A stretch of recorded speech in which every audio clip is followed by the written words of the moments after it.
Fat and Thin. By Anton Chekhov. Two friends, one a fat man and the other a thin man, met at the Nikolaevsky station. The fat man had just dined in the station and his greasy lips shone like ripe cherries. He smelt of sherry and fleur d'orange. The thin man had just slipped out of the train and was laden with portmanteaus, bundles, and bandboxes. He smelt of ham and coffee grounds. A thin woman with a long chin, his wife, and a tall schoolboy with one eye screwed up came into view behind his back. "Porfiry," cried the fat man on seeing the thin man. "Is it you, my dear fellow? How many summers, how many winters?"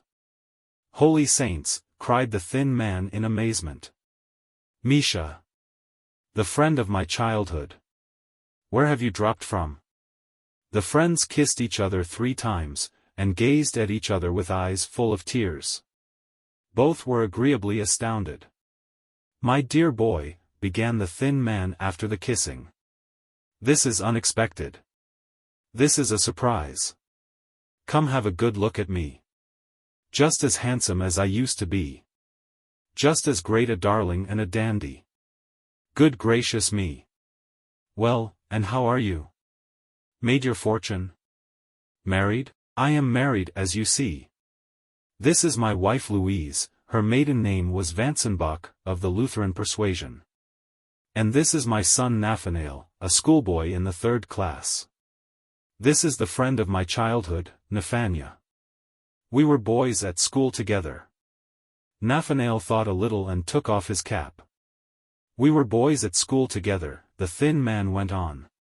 "Do you remember how they used to tease you? You were nicknamed Herostratus because you burned a hole in a schoolbook with a cigarette, and I was nicknamed Ephialtes because I was fond of telling tales. Ho ho! We were children. Don't be shy, Nathania.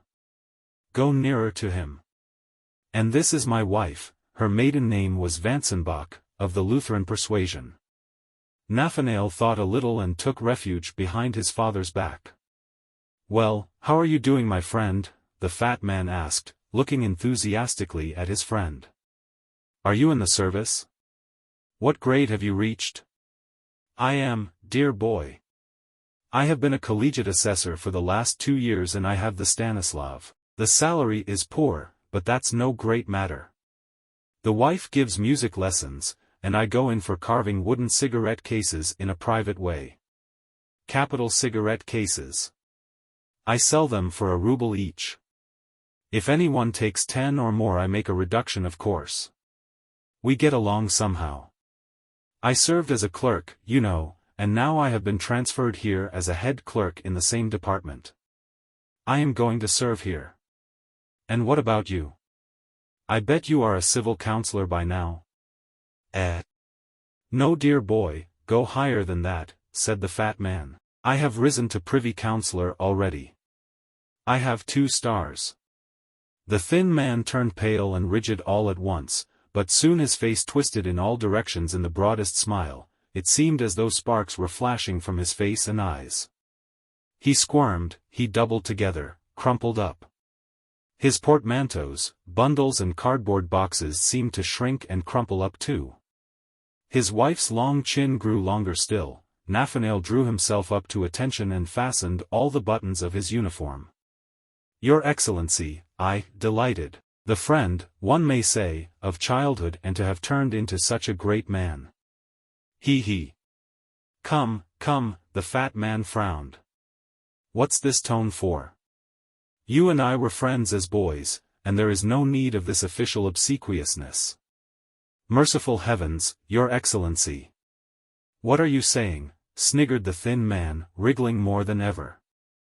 "Your Excellency's gracious attention is like refreshing manna. This, Your Excellency, is my son Nathanael, my wife Louise, a Lutheran in a certain sense." The fat man was about to make some protest, but the face of the thin man wore an expression of such reverence, sugariness, and mawkish respectfulness that the privy councillor was sickened. He turned away from the thin man, giving him his hand at parting. The thin man pressed 3 fingers, bowed his whole body and sniggered like a Chinaman. He. His wife smiled. Nathanael scraped with his foot and dropped his cap. All three were agreeably overwhelmed.